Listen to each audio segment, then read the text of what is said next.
Welcome to Pindar Poetry. We hope you learned something new. You start by making sure the session is ready. Open Automation View with A, select the target track, and pick the parameter you want to change, volume, pan, or a plugin knob. Once done, record enable the track and set input monitoring so you hear changes while you record.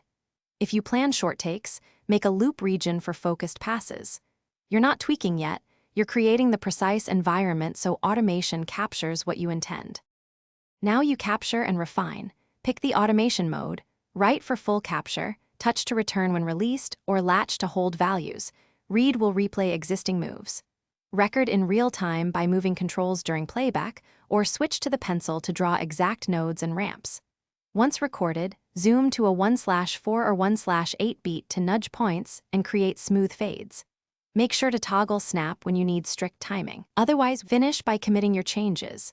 Bounce the track or export stems so the automation is printed into audio, and then lock lanes or hide them to avoid accidental tweaks.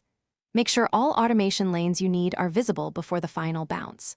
If something goes wrong, first confirm the track is set to read, then check for overlapping region automation versus track automation, and verify the correct parameter lane is active.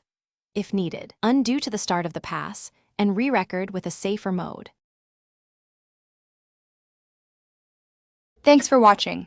Consider subscribing if we helped you.